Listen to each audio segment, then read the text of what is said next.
Saudara-saudariku yang dikasihi Tuhan, melalui bacaan Injil yang barusan kita dengar, kita bisa mengetahui bahwa mudah bagi manusia untuk terjebak dalam konsep a priori atau prasangka, di mana seseorang mengambil kesimpulan sebelum ia mengenal lebih jauh atau mengenal secara lebih lengkap.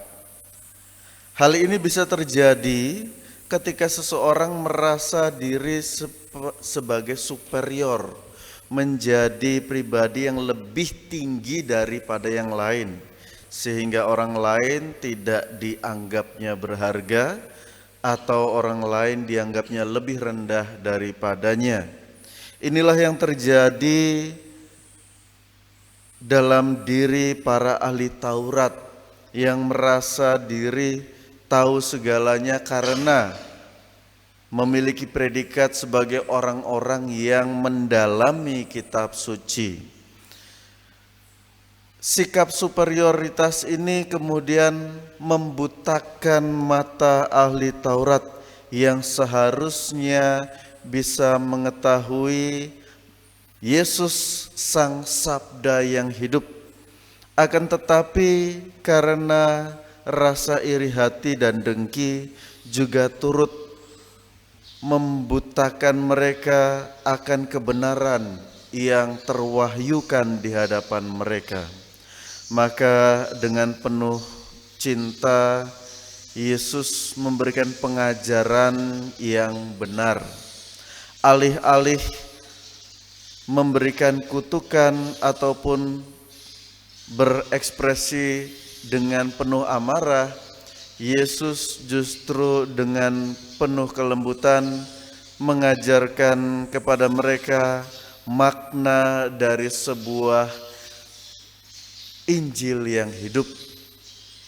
Artinya bacaan-bacaan dalam kitab suci bukan sebuah kata-kata hampa, melainkan mesti sungguh-sungguh dihidupi.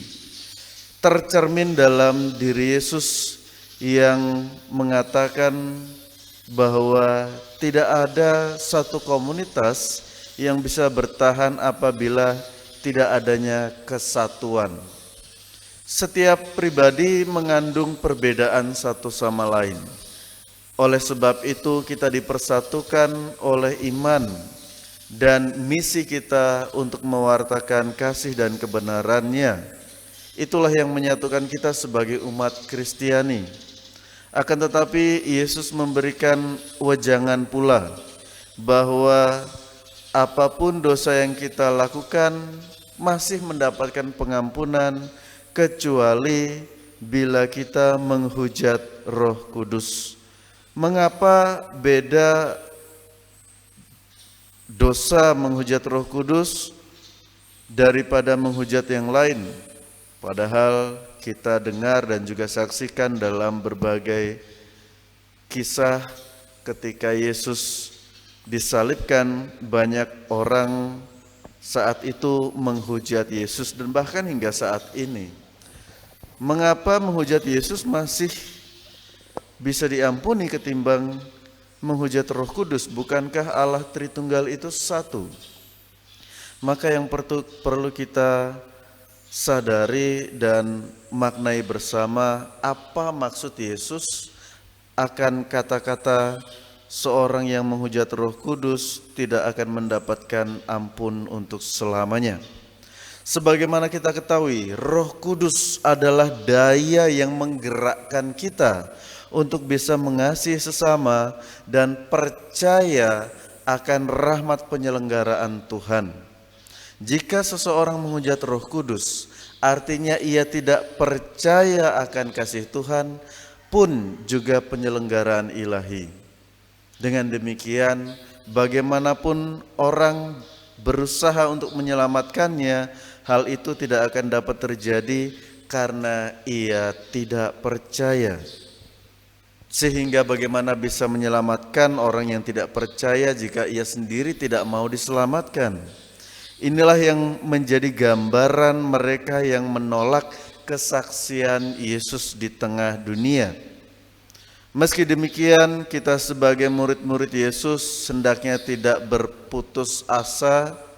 Pasti akan selalu ada telinga yang mendengarkan kesaksian kita, meskipun kesaksian kita terkadang tidak harus selalu berkuar-kuar, melainkan melalui kata-kata halus yang bahkan juga tak terdengar namun merasuk di dalam hati.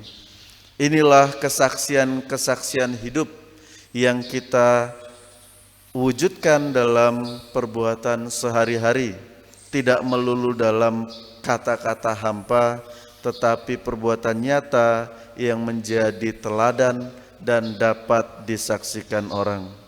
Saudara-saudariku yang dikasihi Tuhan, semoga melalui bacaan suci hari ini menyadarkan kita bahwa setiap kita itu memiliki kekurangan, maka sikap arogan terhadap yang lain hanya karena apa yang kita miliki atau apa yang membuat kita memiliki kuasa tidak menjadikan kita lebih baik dari mereka yang tidak memiliki kuasa.